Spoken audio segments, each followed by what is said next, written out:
Aéroport de Marseille, 26 décembre 1994. Depuis près de 54 heures, cet Airbus d'Air France est aux mains d'un groupe terroriste.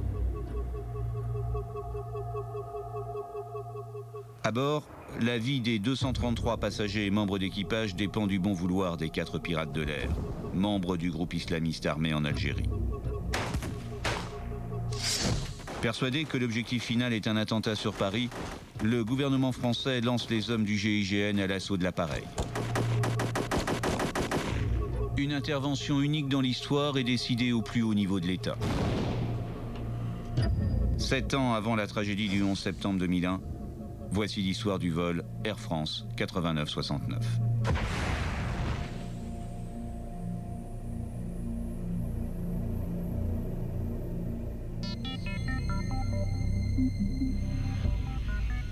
Nous sommes le matin du réveillon, le 24 décembre 1994.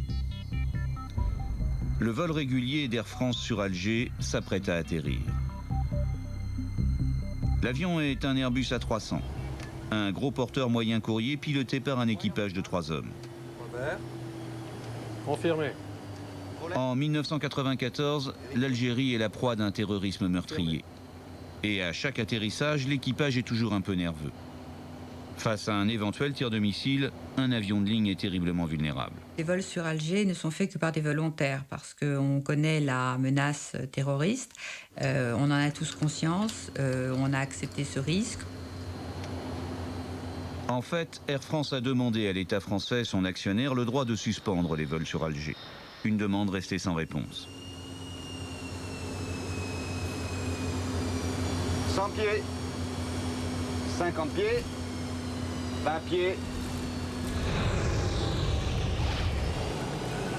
Évidence confirmée. Le commandant du vol 89-69 est un pilote chevronné. Il s'appelle Bernard Delem et a accepté pour la première fois de témoigner face à une caméra. Par crainte de représailles, il a souhaité parler à visage caché. Disons, il y avait des mesures de sûreté, comme sur tous les vols, avec quelques-unes en plus, puisque c'était Alger. Mais moi, à mon niveau, j'avais aucune appréhension de faire en Alger. Je peux, même 10 ans après, je peux revendiquer, j'aimais bien de faire en Alger. L'escale prévue est réduite au minimum. Juste le temps de nettoyer la cabine, de refaire les pleins et d'embarquer les passagers du vol retour. La plupart sont algériens ou français et s'échappent le temps des fêtes de la guerre civile qui ravage le pays depuis 3 ans.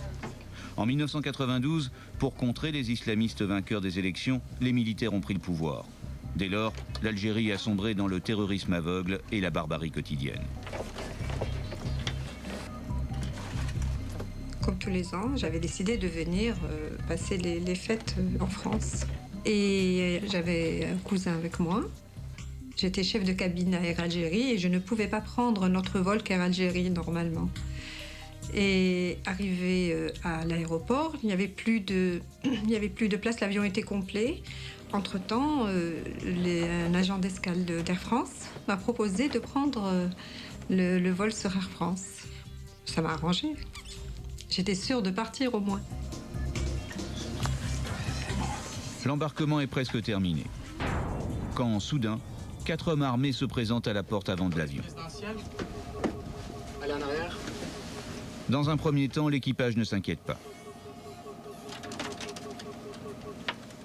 Police, on ne bouge pas. Face à ce contrôle, inhabituel et inopiné, le commandant propose son aide. Très bien. Donc, tu restes ici, on s'en occupe. Ce serait bien que je fasse une annonce en cabine. D'accord. Allez-y. Mesdames, Messieurs, bonjour. Ici votre commandant de bord. Soyez sans inquiétude, des policiers vont procéder à un contrôle des passeports. Passeport. Je vous demanderai de bien vouloir rester assis à votre place. Dès qu'ils auront terminé, nous pourrons décoller. Merci Passeport, pour votre coopération. Passeport. Quand on les voit venir vers nous, ils sont armés et ça, c'est tout à fait exceptionnel. Passeport. Les minutes s'écoulent. Le vol prend du retard et les autorités algériennes commencent à suspecter quelque chose. Et elles envoient les ninjas, les forces spéciales, inspecter les abords de l'avion. J'ai regardé par le hublot et je voyais ce qu'on appelle les ninjas. J'ai regardé, je me disais, mais c'est pas possible, mais pourquoi il y en a autant? Tarout! En arabe, Tarout, c'est des impies. Et lorsqu'il a dit ça, on a compris que c'était des terroristes. Yallah, en arrière! Va t'asseoir! Vous aussi! Éteignez la voix du Satan! Allez! En arrière, asseyez-vous! Personne bouge! Nous ne sommes pas des policiers. Nous sommes des moujahidines. En une seconde, le masque est tombé. Les hommes sont en fait des terroristes du GIA, le groupement islamiste armé, un des mouvements les plus violents. Il s'agit bel et bien d'une prise d'otage. Nous y arriverons! Inch'Allah! Bon, quand ça arrive, ça c'est le rocher qui tombe, c'est la chape de plomb, enfin bon, je sais pas à quelle image, c'est ahurissant. Regardez! C'est une bombe très puissante. D'autres aussi puissantes sont prêtes à exploser dans le ciel d'Alger ou d'ailleurs. Nous sommes des moujahidines du peuple. Dieu nous a désignés pour mourir.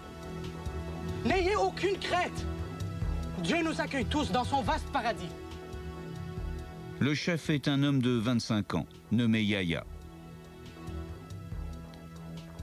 Dehors, les forces de sécurité algériennes prennent position, mais en l'état, elles sont condamnées à l'attente et à l'impuissance. La nouvelle s'ébruite rapidement et les premiers journalistes arrivent sur les lieux. À Paris, les dirigeants d'Air France montent aussitôt une cellule de crise et le gouvernement est immédiatement alerté. J'ai passé bien entendu l'après-midi au téléphone puisqu'il fallait d'abord savoir exactement ce qui se passe, c'était assez confus. Et parce que les autorités algériennes se faisaient fort d'arriver en discutant, régler le problème. Donne-moi ta veste. Vous voulez ma veste? À bord de l'avion, les terroristes cherchent à jouer la confusion. Pour tromper d'éventuels tireurs d'élite, ils endossent les vestes d'uniforme de l'équipage. Et en cabine, Lofti, l'un des terroristes, commence à imposer aux passagères sa rigueur islamiste. Plus vite! Les normes imposées par leur islam à eux ne sont pas respectées, à savoir donc les toilettes, à savoir hommes et femmes assis côte à côte, et surtout, ces dames ne sont pas voilées. Et ça, c'est insupportable pour l'autre fille qui, tout d'un coup, réalisant ça, se met à tempêter. Inacceptable! Levez-vous! Bsara! Lawara! Alors, le caractère de l'autre fille est très particulier. Il est très agité. Si on l'appelle le Maboul, c'est vraiment parce que il est toujours en dents de scie. Il a des crises, il a des accès pratiquement de fureur. Et là, tout d'un coup, c'est insupportable pour lui. Et il a besoin de couvrir ses femmes. Vous aussi, vous deux. L'avion est maintenant immobilisé depuis plus de 2 heures. Pour Yahya, le moment est venu de faire connaître ses exigences.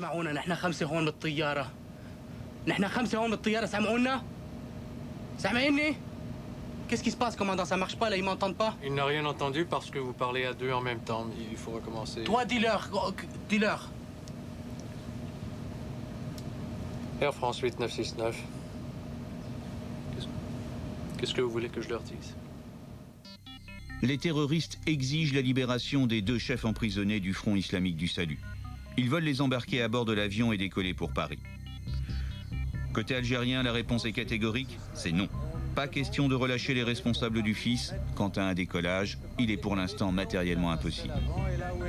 Air France 8969. On nous demande de décoller pour Paris maintenant, mais on ne peut pas décoller tant que la passerelle avant est là où elle est. Pouvez-vous l'enlever le plus vite possible?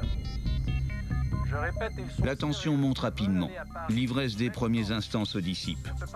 Non seulement la passerelle bloque l'avion, mais en plus, des voitures de police obstruent les voies d'accès à la piste. Acculés, les terroristes deviennent de plus en plus agressifs, violents. Je répète encore une fois. Pouvez-vous enlever la passerelle pour qu'on puisse... Vous allez voir comment on est sérieux, nous sommes des soldats de Dieu. Vous ne pourrez pas nous arrêter. Yahya veut qu'on le prenne au sérieux et décide d'envoyer un message extrêmement clair aux autorités algériennes. Lors du contrôle des passeports, un officier de la police algérienne s'était manifesté auprès de ses soi-disant collègues. Une erreur fatale. 2 rangées derrière moi, il y avait un policier. On vous rend votre passeport, monsieur. Vous pouvez nous aider? Il a demandé au policier de le suivre. Et le policier, c'est fou comme... je ne sais pas s'il savait, mais il était très hésitant. Il marchait, mais alors vraiment à reculons, parce qu'il ne savait pas ce qu'il allait lui arriver. Ouvrez la porte, s'il vous plaît. Bon, on va emporter notre message au gouvernement, hein. Allez.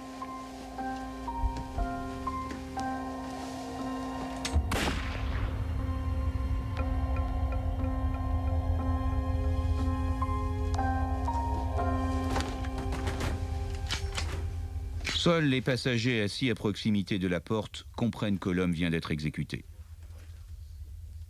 Le premier contact qu'on a eu avec... il y a eu une hôtesse, ils l'ont laissé venir jusqu'au cockpit. Il nous a demandé si vous avez besoin de quelque chose, elle se doutait bien. Donc on a dit, on vous boirait bien un verre d'eau, parce qu'on avait un peu de mal à déglutir, vous vous doutez, on avait la gorge assez sèche. Et là, elle nous a glissé, ils ont déjà tué un passager. Alors on est tombé de haut parce qu'on s'était rendu compte de rien, on n'avait rien entendu. Mais les passagers ont aussi une autre source d'angoisse. À travers les hublots, ils distinguent une agitation à l'extérieur tout autour de l'avion. La plus grande inquiétude que l'on a tous, c'est que les ninjas, c'est-à-dire l'armée d'élite algérienne, attaquent. C'est très, très particulier, ce sentiment de cet œuf fragile mais costaud qu'était l'avion. Il se passe quelque chose à l'intérieur et tout ce qui vient de l'extérieur pourrait rompre cet équilibre et nous fait peur. Une peur partagée par les autorités françaises. Clairement, un assaut des ninjas ne serait pas la bonne solution. Nombre d'entre eux avaient été formés par nous. Nous prenions un risque considérable si nous laissions cet avion sur Alger. Surtout que certains d'entre nous considéraient que si les forces algériennes étaient parfaitement capables de se rendre maîtresses de l'avion, cela se ferait probablement au prix d'un bain de sang. Les négociations sont bloquées, les autorités algériennes ne font aucune concession. Emportés par leur logique meurtrière, les terroristes n'ont guère le choix. Ils vont à nouveau tuer. Lorsqu'ils viennent chercher le 2e passager, on se doute que ça va pas bien. Il est vietnamien, c'est un diplomate, il est vraiment l'étranger dans cet avion. Et ce passager qui ne subit pas leur terreur doit quelque part aussi les déranger. Le diplomate vietnamien prend le temps de ramasser ses affaires, persuadé d'être relâché.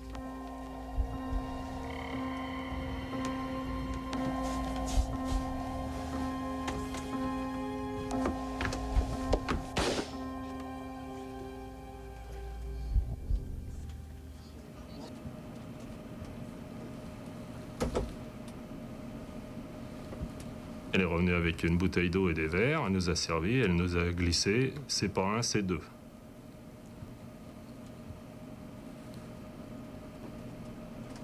Donc là, on a tout de suite vu qu'on avait vraiment tiré le gros lot, quoi. Les heures s'écoulent.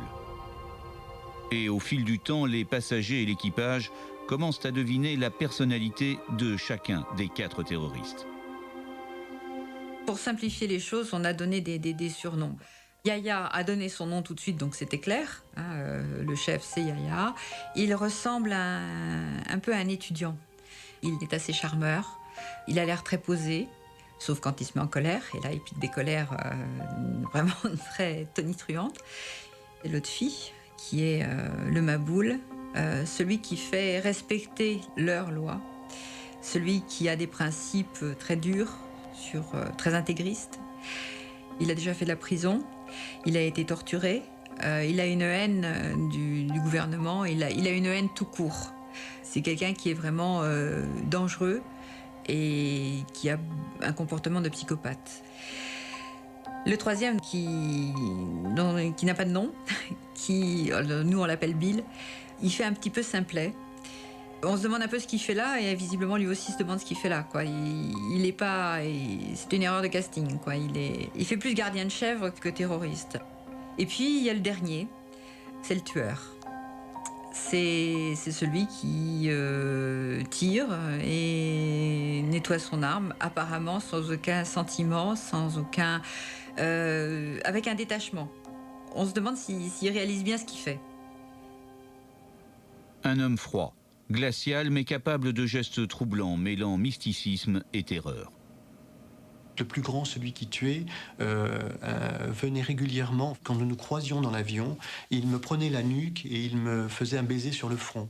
Et par la suite, on m'a plus ou moins confirmé ce que j'imaginais. Des gens de confession musulmane m'ont dit qu'effectivement, on pouvait envisager que ce qu'il faisait, c'était comme un baiser de la mort. Oui. Vous voulez un verre d'eau? Face au tueur, Christophe Morin, malgré sa peur, ne perd pas sa dignité. Est-ce que je pourrais vous demander quelque chose? Quoi?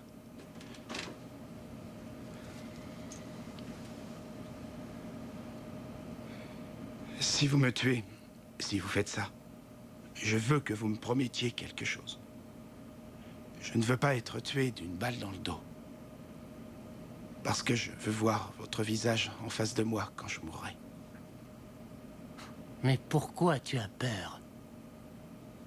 Pourquoi? Eh bien, je peux difficilement ne pas avoir peur. Bien sûr que j'ai peur. Mais je préférerais pouvoir contrôler la façon dont je dois mourir. Ça me rassurerait si vous pouviez me promettre que vous ne me prendrez pas par surprise et que vous me tuerez en face. Si on te tue, t'as pas à t'inquiéter.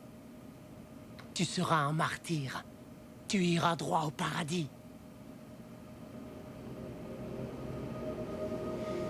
Je peux vous assurer que ça ne m'a pas rassuré pour autant, hein. C'est évident.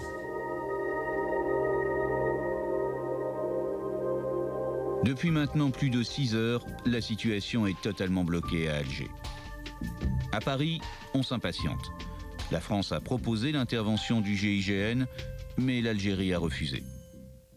J'ai demandé, de façon extrêmement instante et pressante, aux autorités algériennes de laisser décoller l'avion, car je considérais que c'était un avion français qui appartenait à la compagnie Air France, qui avait à son bord une majorité d'Algériens, mais plusieurs dizaines de Français, et qu'il appartenait donc à la France de régler le problème.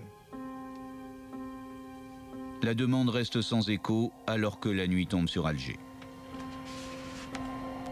Un calme angoissant s'installe à bord de l'avion. Les terroristes ont déjà tué à 2 reprises et seul l'épuisement permet aux passagers de dormir quelques heures. L'équipage, lui, tente de créer des liens, de dédramatiser la situation. Explique-moi un peu comment ça marche. Ici, par exemple, il y a la PU. Le rôle d'un équipage dans ces conditions-là, c'est toujours de calmer le jeu, d'essayer de donner confiance, de faire durer aussi, parce que c'est très important. Au début d'une prise d'otage, c'est toujours assez violent. Il faut essayer de faire durer, de calmer, de montrer qui on est, savoir qui ils sont, etc. De se juger les uns les autres, enfin, et puis essayer de donner confiance. Ya, illa, illallah. Ça va jusqu'à la conversion de 2 hôtesses dont je fais partie. Je n'ai pas de non-respect vis-à-vis des gens qui croient. Simplement, j'ai pensé que puisque c'était une demande des terroristes et que ça pouvait aider, que ça pouvait les calmer, les satisfaire, ça ne me posait pas de problème moral.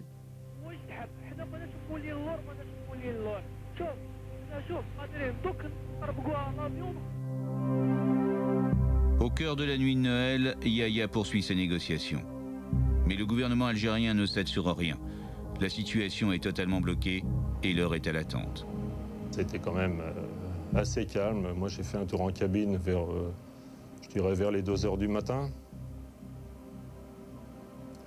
Et il y en avait 2 qui étaient allongés entre les portes 1, entre la porte 1 gauche et la porte 1 droite. Ils s'étaient allongés par terre. Et je disais, tiens, s'il n'y en a plus qu'un au cockpit et un à l'arrière, si l'assaut était donné à ce moment-là, ça serait peut-être pas mal. Mais bon, c'est tout, ça s'est arrêté là. Le jour se lève sur le 25 décembre 1994.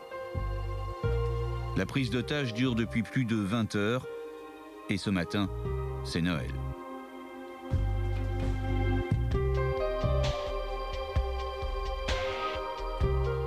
Le geste était merveilleux.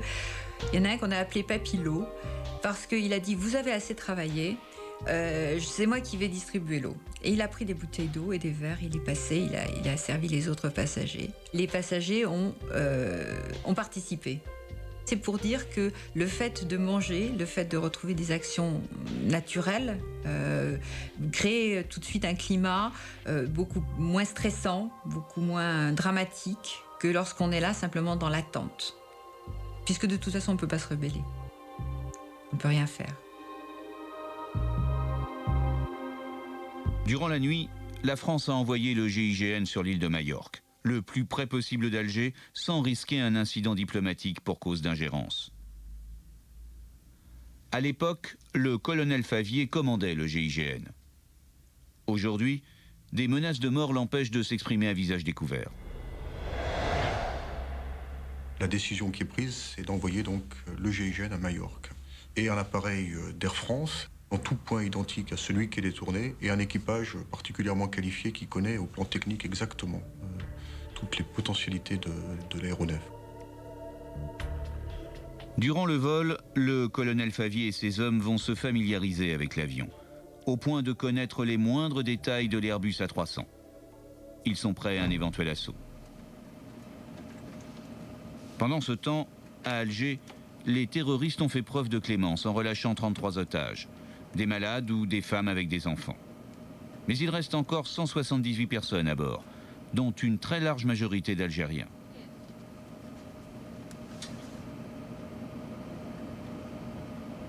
Je ne sais pas comment les terroristes ont organisé leur affaire. Est-ce que c'était vraiment très réfléchi? Bon, c'est vrai que si vous voulez s'en prendre un peu aux intérêts à la France, Air France, c'est un symbole.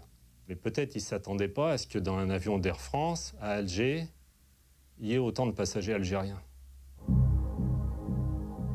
Les terroristes proposent alors de relâcher tous les Algériens, 138 personnes, pour ne conserver en otage que les 40 Français.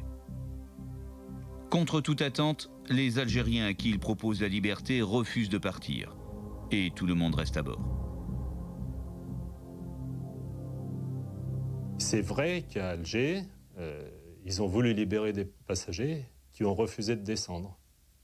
Et il me semble qu'il y en a un qui a dit « Mais de toute façon, si nous on était descendus de l'avion, après ils auraient tué l'équipage, donc on a préféré rester. » Et je pense que ce monsieur, il était sincère. Ça s'explique pas, mais c'est la réalité. Le gouvernement algérien va changer de stratégie et tenter de jouer sur les sentiments.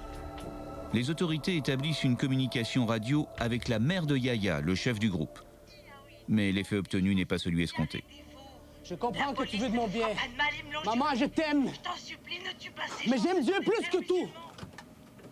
La conversation plonge le terroriste dans une rage folle. Tu t'imagines, ils ont appelé ma mère? Ils ont appelé ma mère. Ma mère! Ils ont appelé ma mère! Il y a combien de putains de Français là dans la cabine? 2, je crois, un homme. Va chercher! Ah! Qu'est-ce qu'il pensait? Il était furieux.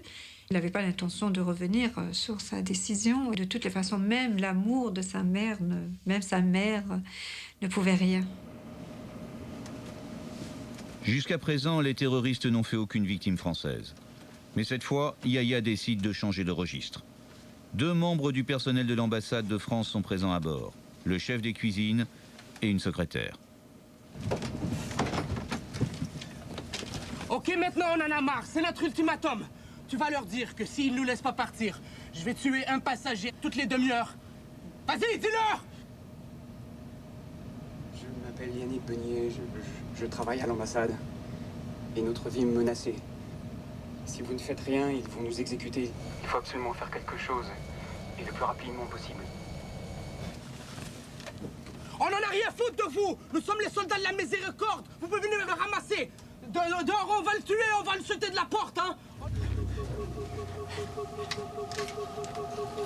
Donne-moi une balle de calibre 6. Il était terrorisé, Yannick. Yannick me regardait. Est-ce qu'il me suppliait de l'aider? Il s'est accroché à mon regard, en fait. Ce serait mieux si vous retournez à vous asseoir à votre place.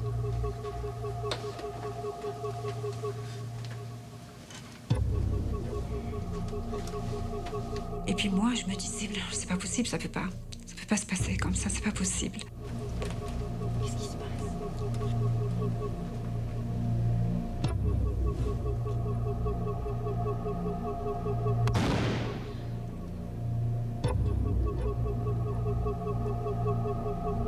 C'est l'alarme d'ouverture de la porte avant qui confirme à l'équipage l'exécution de la menace des terroristes. AF 8969. Vous êtes content? Voyez ce qu'on obtient quand on s'obstine? On a assisté à distance à l'exécution de cet homme. C'est quelque chose qu'on avait vécu avec beaucoup d'émotion à Paris parce que nous étions, nous, branchés sur le réseau entre l'avion et la tour de contrôle. L'assassinat d'un citoyen français fait réagir Paris. Cette fois, on ne peut plus attendre. Le Premier ministre français appelle le chef d'État algérien. Et je lui ai dit que je rendais le gouvernement algérien responsable de ce qui allait se passer. Et que je le ferai connaître à l'opinion internationale. Les menaces françaises ont raison de la détermination algérienne. Après 39 heures de terreur et la mort des 3 passagers, le 26 décembre à 1h25 du matin, l'Airbus d'Air France est enfin autorisé à décoller. Ça y est, on pouvait partir. Et ça a été, dans l'avion, une joie que vous ne pouvez absolument pas mesurer. Et vraiment cette impression que ça y est, on avait réussi, on avait tous réussi, et on allait être sauvés. On quittait Alger. Mais il y a un problème. Durant les 39 heures d'attente au sol, le commandant a laissé fonctionner le moteur auxiliaire qui fournit l'électricité et l'air conditionné. Or, ce moteur consomme plus d'1 tonne de carburant par jour. Résultat, l'Airbus n'a plus suffisamment d'autonomie pour rejoindre Paris. Il devra se poser à Marseille. Feu de navigation. 26-52, groupe de conditionnement d'air. La routine des procédures reprend le dessus. L'équipage déroule les checklists comme si de rien n'était. Lentement, l'avion traverse le terrain pour rejoindre le seuil de piste. Mais avant de s'aligner pour le décollage, le commandant arrête l'appareil. Avant décollage, terminé. Il veut juste s'assurer d'une chose.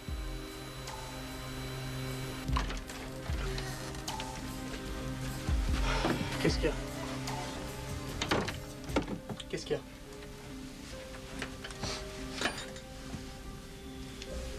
Depuis que la prise d'otage a eu lieu, j'ai suivi vos instructions. Vous voulez aller à Paris, faire votre déclaration? Je suis d'accord. Il faut me dire si l'avion va exploser entre Alger et Marseille. Commandant, pourquoi vous demandez si l'avion va sauter? Parce que je veux le savoir. J'ai la responsabilité de mes passagers. Non, il n'y a rien à craindre pour vous, les passagers. On va à Marseille, comme vous avez dit, pour remplir l'avion d'essence, et on va à Paris. Je te donne ma parole de musulman, d'accord? D'accord. Allez, on y va.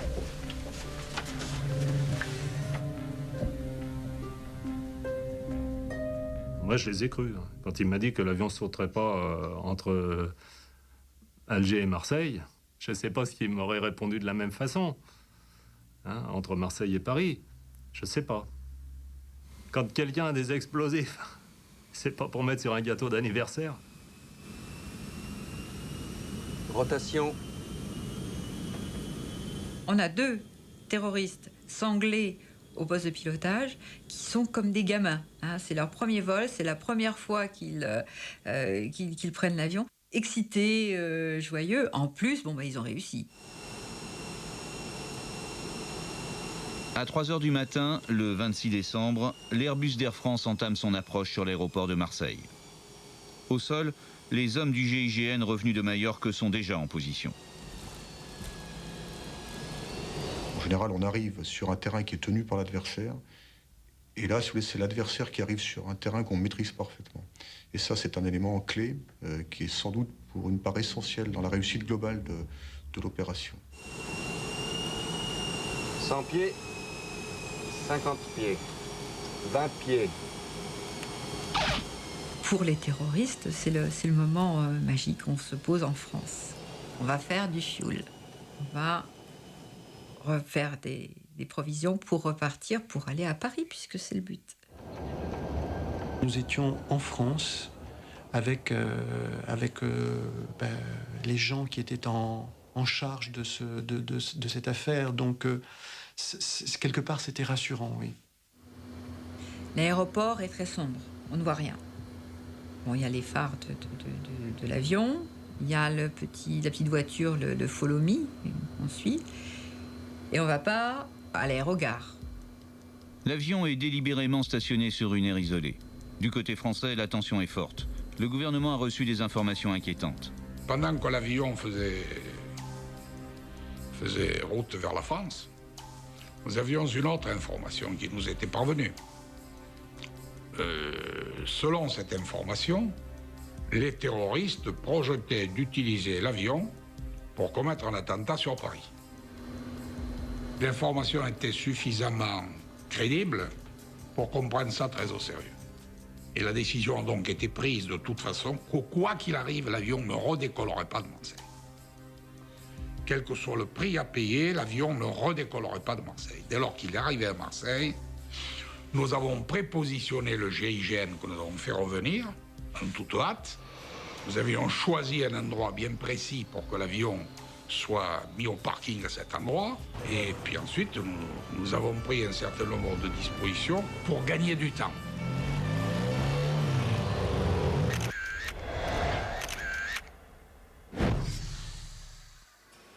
Le jour s'est levé sur Marseille. Le patron du GIGN, le colonel Favier, décide de jouer la montre. L'avion est détourné depuis maintenant 40 heures. Conciliant en apparence, les autorités font traîner les négociations et cherchent à affaiblir les terroristes qui ont peu dormi et peu mangé. Air France 8969, on a besoin d'un complément de carburant. 27 tonnes 27 tonnes. Les terroristes demandent le plein complet. 27 tonnes de carburant alors que 8 tonnes suffiraient pour rejoindre Paris. Cette demande confirme les autorités dans leurs inquiétudes. Yahya et ses hommes veulent bel et bien transformer l'Airbus en bombe volante. La guerre des nerfs se poursuit. Ils disent que ce n'est pas possible à cause de ce qui s'est passé à Alger. C'est écrit dans les journaux. Et les essentiels ont peur de venir jusqu'à l'avion. Dites-leur, on veut partir maintenant. On veut notre conférence de presse à Paris. AF 8969, ils disent qu'ils veulent partir pour Paris maintenant. Ils veulent faire une déclaration à la presse. Ils veulent une conférence de presse à Paris.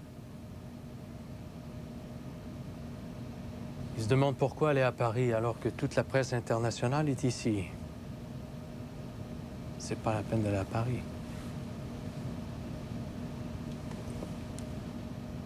L'argument fait mouche. Yahya hésite, puis finit par céder. Dites-leur, on veut parler à CNN. Ils veulent parler à CNN.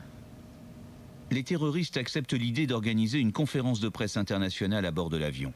En fait, ils s'engouffrent dans le piège que leur tend le GIGN. Tactiquement, c'est important la conférence de presse, parce que ça nous a permis de décaler une partie des passagers, si vous voulez, vers l'arrière de l'avion. Les autorités françaises fournissent le matériel pour nettoyer l'avion. L'objectif est de libérer tout l'avant de la cabine pour accueillir la presse internationale.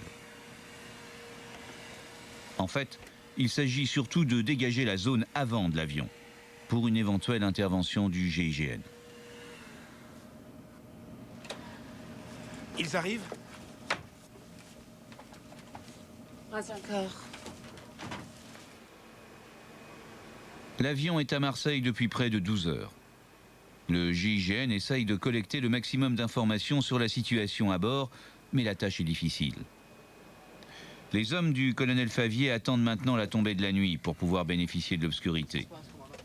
À bord, l'atmosphère se tend à nouveau. Les terroristes croient toujours à la conférence de presse et commence à s'impatienter. Air France 8969. Alors tout est prêt ici, vous pouvez faire venir les journalistes. 8969, comment ça, ils sont pas prêts? Non. Il y a une heure, ils étaient prêts. Ensuite, non, vous nous non, avez non, dit que vous alliez les chercher. Il doit y avoir des centaines de journalistes dans le coin. C'est le scoop de leur vie de faire une interview pareille. Il trafique quelque chose, on peut pas rester ici. Je vous assure... Commandant, bouge l'avion. Va là où il y a les autres avions. Non, je vous assure que ça va aller. Commandant, va là où il y a les autres avions, bouge de là. Bouge de là tout de suite, commandant. On met en route.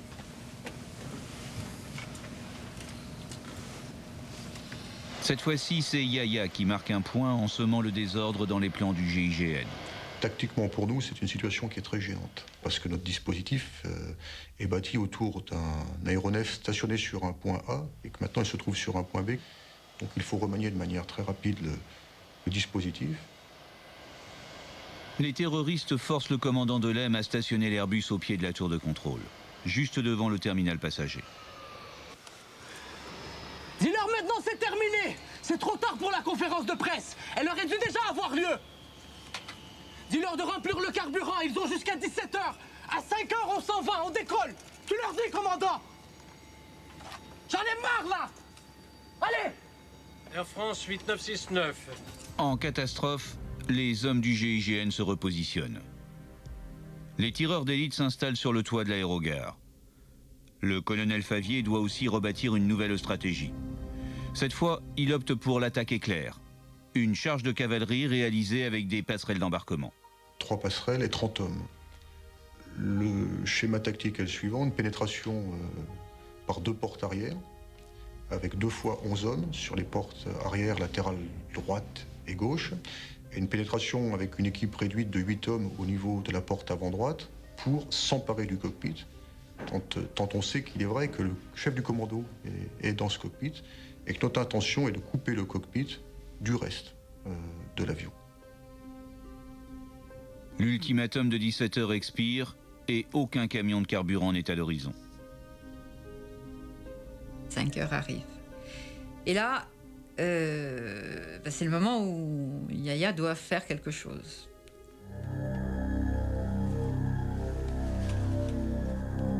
Le chef du commando décide de choisir une nouvelle victime parmi ses otages.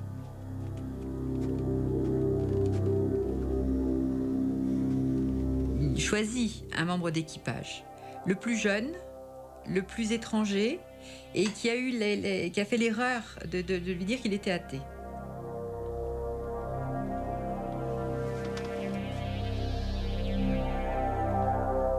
J'aime pas ce que je dois faire, mais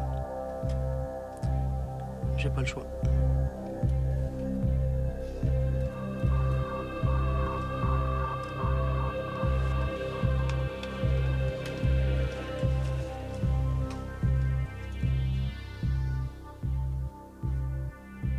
Et je ne sais pas ce qui s'est passé dans la tête de Yahya, on ne le saura jamais. Toujours est-il que je ne sais pas s'il renonce, mais en tous les cas, il sursoit cette exécution. Et au lieu de ça, il tire, il fait tirer par Bobby sur ce qu'il y a autour de lui. Les terroristes sentent que la partie est sur le point de se terminer. Mais après, donc, ils ont pris conscience qu'il y avait un public adresse et ils ont commencé à réciter des versets du Coran. Il fallait nous préparer à la mort, que nous allions mourir en martyrs, que Dieu nous attendait. Il y a eu un silence général et c'était la panique. Les terroristes savent que les négociateurs sont dans la tour de contrôle. Et Yahya décide de leur envoyer un message sans ambiguïté. Un des terroristes a ouvert une fenêtre latérale du cockpit et a arrosé la tour de contrôle dans laquelle nous nous trouvions. Donc la glace s'est découpée autour de nous et donc on a été mitraillés littéralement. Depuis qu'on a été posé à Marseille, il y avait eu quelques tensions, mais il n'y avait pas eu des menaces comme ça avait l'air de se présenter. On va achever notre mission, commandant. Et il n'y a rien à craindre ni pour toi, ni pour les passagers. Le GIGN a reçu carte blanche du Premier ministre pour intervenir. Le colonel Favier décide que l'heure est venue. Dès lors que les terroristes appliquent des feux avec une arme automatique sur la tour de contrôle, qu'il y a péril à l'intérieur de l'avion, donc il y a engagement offensif. Et cet engagement offensif se fait à partir des escaliers qui sont des escaliers automobiles.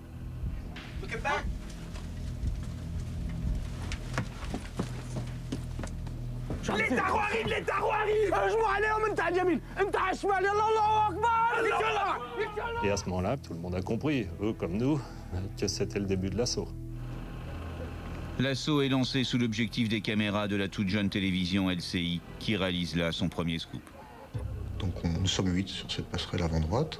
La première passerelle aborde l'aéronef. Il y a un petit problème de réglage de hauteur parce qu'elle est à peine plus haute que la porte. En fait, la porte bute contre la partie supérieure de la passerelle. Une légère marche arrière, la porte s'ouvre, la passerelle aborde l'avion et le groupe rentre à l'intérieur. Et là, c'est l'apocalypse.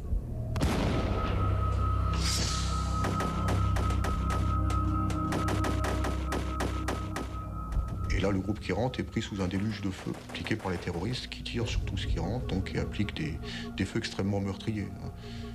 On ne peut pas douter un instant de la nature des tirs appliqués. Ce sont des tirs à tuer. À l'arrière de l'appareil, 2 autres groupes du GIGN font intrusion. Ne bougez plus. Alors j'entends main sur la tête, ne bougez plus, cachez-vous, enfin mettez-vous le plus bas possible. Moi j'ai souhaité complètement, là aussi, sortir du contexte dans lequel nous nous trouvons, qui était effectivement extrêmement violent. Donc je me suis mis sous la gabardine que j'avais, de manière à ne plus voir ni les balles traçantes, ni ce qui se passait dans le contexte. Des centaines de balles sont tirées dans la partie avant de la cabine, envahie par les fumigènes. En quelques secondes, c'est l'enfer. J'étais quand même assez mal placé. Donc, à part me replier sur moi-même pour tenir le moins de place possible, on s'imagine, et on se met un peu en apnée, on s'imagine qu'on se durcit et on va arrêter les balles. Les tireurs d'élite embusqués sur le toit sont gênés par le copilote qui leur cache les terroristes réfugiés dans le poste de pilotage. Un problème qui va se régler tout seul.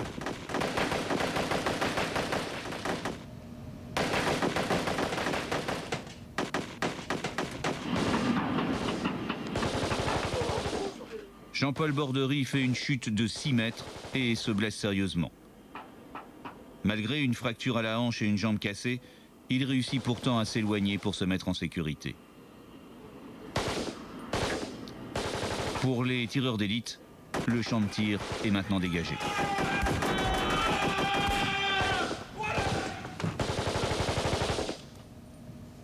À l'arrière de la cabine, le GIGN a commencé l'évacuation des passagers. Mais certains sont coincés à bord.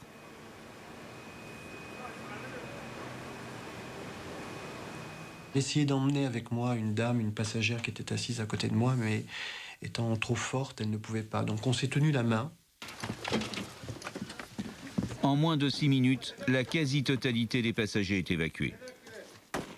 Mais à bord, les combats se poursuivent contre le dernier membre du groupe terroriste. On n'est plus que le mécanicien navigant et moi dans le cockpit. Bon, on se regarde, il y a ce gars-là, ils nous regardent l'un après l'autre. Ces 3 acolytes sont là, ils sont morts ou quasiment. De dépit, ils pouvaient nous tuer l'un et l'autre. Il ne l'a pas fait. C'est tout ce qu'on peut dire. Moi, je ne peux rien dire d'autre. Je pense qu'au bout de 54 heures, il y a connaissance et respect, entre guillemets, mutuel entre les terroristes et les otages. Oui, on a forcément des liens qui se sont créés dans le drame. Et je pense qu'ils ont pu être activés, ces liens, et qu'ils ont peut-être contribué pour une part à la préservation de la vie des membres d'équipage. Les images filmées par les caméras de télévision montrent l'intensité de la bataille. Seul contre tous, le dernier terroriste blesse plusieurs policiers. Durant 20 longues minutes, il mène une lutte à mort, jusqu'à la dernière seconde.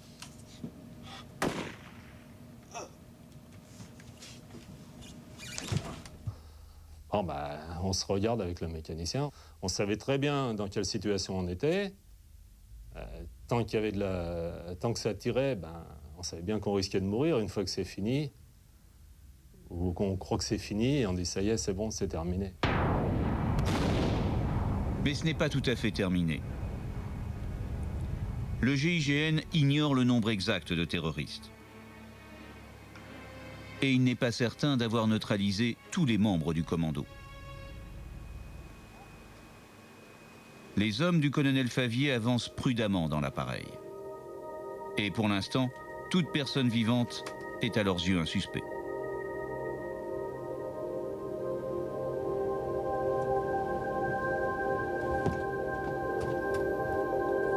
Les mains sur la tête.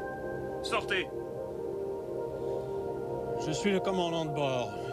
Je vais sortir, mais je ne mets pas les mains sur la tête. Jamais je serais sorti du cockpit les mains sur la tête. Après ce que j'avais fait, ce que j'avais subi, il était hors de question qu'on me punisse comme un gamin.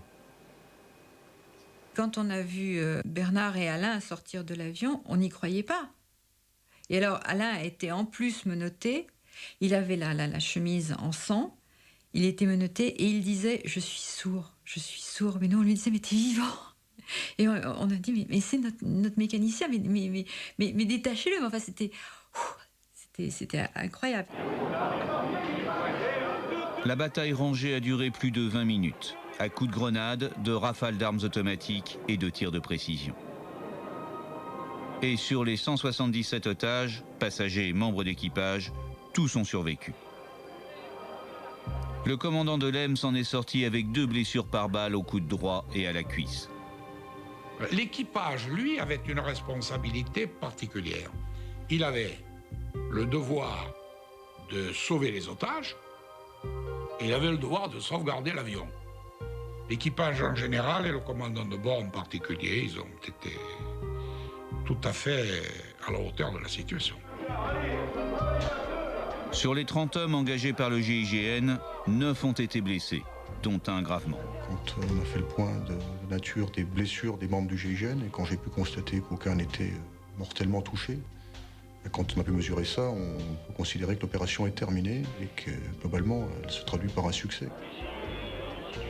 Sur les 165 passagers retenus à bord, seuls quelques-uns ont subi des blessures légères. La conduite des passagers était exemplaire. Et si on s'en est si bien sorti, c'est parce que les passagers étaient à la hauteur. Sur les chaises blanches qui sont là-bas, vous asseyez sur les chaises blanches. Si on a passé, on les mettra sur les bancs. Là. Je dirais que, on ne peut pas dire que j'étais serein, bien sûr, pendant toute cette journée. Mais comme je considérais qu'il n'y avait pas une autre décision à prendre que celle que j'avais prise, eh bien, il me restait simplement à souhaiter que les choses se passent bien. Et je répète qu'elles se sont exceptionnellement bien passées. Que je n'aurais pas rêvé qu'elles se passent aussi bien. Tous les membres du GIGN, ainsi que l'équipage d'Air France, ont reçu la Légion d'honneur des mains du président de la République. Je voyais pendant longtemps les 3 morts que j'avais pas pu sauver. Jusqu'au moment des médailles ou des regards des autres, où j'ai réalisé que j'avais sauvé 170 personnes. Et c'est beaucoup plus gratifiant. Et ça permet de faire son deuil. Donc oui, la médaille, je la porte pas, mais je suis fière de l'avoir. Et je considère que nous l'avons méritée. On a fait simplement ce qu'il fallait faire, notre boulot. L'intervention du GIGN est depuis entrée dans les annales comme une des opérations antiterroristes les mieux réussies. Mais pour les rescapés, le vol 89-69 du 24 décembre 1994 les a marqués à tout jamais. Zaïda Kakachi a décidé de quitter définitivement l'Algérie pour s'installer en France. L'hôtesse de l'air, Claude Burnière, a reçu les remerciements d'Air France, mais n'a jamais pu reprendre son métier. De même pour Christophe Morin. Profondément marqué par ce drame, aujourd'hui il travaille pour plusieurs organisations humanitaires. Bernard Delem, lui, a pu poursuivre sa carrière de pilote à Air France et a pris en 2004 sa retraite de commandant de bord. Bien plus tard, un ancien responsable du GIA, Omar Chiki, a confirmé les intentions initiales des terroristes. L'objectif final était bel et bien de réaliser un attentat particulièrement spectaculaire au-dessus de la capitale française. Une catastrophe qui aurait dû faire des milliers de morts.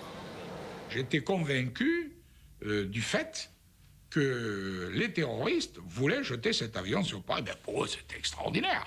Disposer d'un avion, le jeter sur la Tour Eiffel ou le jeter sur le palais de l'Élysée, ça aurait été évidemment un exploit extraordinaire. Ce premier essai avait échoué. Malheureusement, la réussite d'un plan aussi audacieux n'était qu'une question de temps. Je partais faire mes petits achats et j'ai croisé une copine qui m'a dit « Un avion s'est crashé sur le World Trade ». Alors je suis rentrée et je suis restée 24 heures assise là, devant la télé, et je n'ai pas pu bouger, ni manger, ni rien. Je crois que toutes les images sont revenues en me disant « Voilà, est-ce que c'était ça qui devait nous arriver ?»